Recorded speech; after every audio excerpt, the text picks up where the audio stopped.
y miedos no deseados que provocan comportamientos repetitivos. Hoy vamos a hablar sobre este tema. Está en el estudio el psicólogo Ángel Paz. Bienvenido. Como es trastornos obsesivos compulsivos. Gracias, así es. Qué mejor oportunidad que celebrarlo trabajando. Licenciado, síntomas de los trastornos obsesivos compulsivos. ¿Cuál es la diferencia entre obsesión y compulsión? Ok, muy importante esa pregunta. La obsesión precisamente tiene que ver mucho con la parte cognitiva, es decir, con el pensamiento, mientras que las compulsiones tienen que ver con comportamientos que se llama trastorno porque la persona que padece este síntoma generalmente emplea más de 1 hora diaria en llevar a cabo tanto esas obsesiones como esos comportamientos, ¿ok? Entonces, las obsesiones tienen que ver más que todo con el pensamiento, con la parte cognitiva, la afección a nivel del pensamiento, que es un pensamiento de verdad disfuncional, mientras que las compulsiones están asociadas con los comportamientos en diversas áreas que la persona de una u otra forma lleva a cabo en más de 1 hora al día, pero que es una situación repetitiva. ¿Cuáles son las obsesiones más comunes? Obsesiones más comunes tenemos, por ejemplo, hay situaciones, por ejemplo, depende lo que la persona asocia, ¿no? Y cómo han sido también sus patrones de crianza. Por ejemplo, hay situaciones, obsesiones, por ejemplo, como el pensamiento de que algo malo me puede pasar, ¿ok? Que son precisamente pensamientos distorsionados, completamente irreales. También tenemos por lo menos el temor a fallecer o que algo vaya de repente, que la cocina pueda explotar, que alguna situación anómala dentro de la vivienda o al salir a la calle. Es decir, va muy asociado el trastorno obsesivo compulsivo con el TAG o trastorno de ansiedad generalizada. Generalmente, ¿en qué etapa de la vida comienzan a evidenciarse síntomas de este trastorno? ¿Es común en la niñez, es común en la adolescencia o algunos se manifiestan ya en la adultez? Bueno, las estadísticas dicen que el ser humano puede comenzar a padecer del trastorno obsesivo compulsivo inclusive a los 10 añitos de edad. ¿Ok?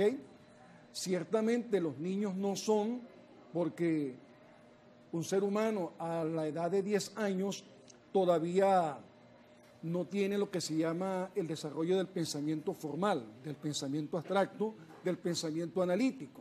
Más sin embargo, los niños se evidencian mucho en las partes de las compulsiones o los comportamientos, ¿ok? No son conscientes muchas veces ellos de las obsesiones, pero sí hay niños que ya a los 10 años de edad pueden estar mostrando las características o la sintomatología de un trastorno obsesivo compulsivo. ¿Cómo se diagnostican estos trastornos? ¿Cuáles son las pruebas que realizan los psicólogos para, pues, dar con el diagnóstico? Bueno, lo primero es a nivel de lo que es las pruebas neuropsicológicas, ¿ok? Es muy importante que en este tipo de situaciones, los psicólogos es siempre importante referir a un profesional de la neurología, ¿ok? A través de un electroencefalograma, a través también, lógicamente, de un mapeo cerebral, de una resonancia magnética, si en este caso el profesional de la neurología quiere referir.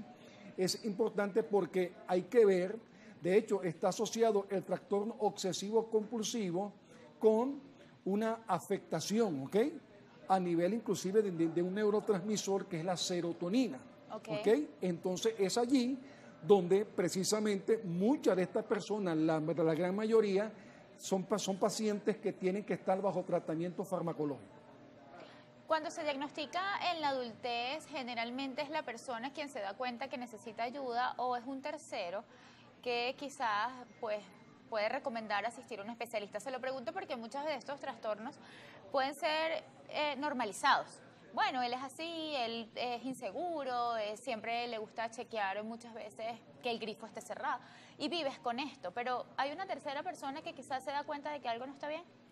Sí, generalmente una tercera persona ya cuando, recordemos que los trastornos, una de las características que algo es un trastorno es porque hay una afectación, no solamente a nivel de la conducta del ser humano, de la parte afectiva, cognitiva, sino que también ya se comienzan a evidenciar que la persona es un problema a nivel de su entorno familiar, de su entorno social, de su entorno laboral.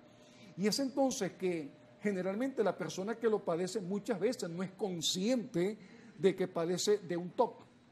Mas, sin embargo, el entorno, bien sea familiar, las familias de primer orden, papá, esposa, hijos, son los que pueden de una u otra forma darse cuenta porque ya las conductas de esta persona ya son conductas que no son normales.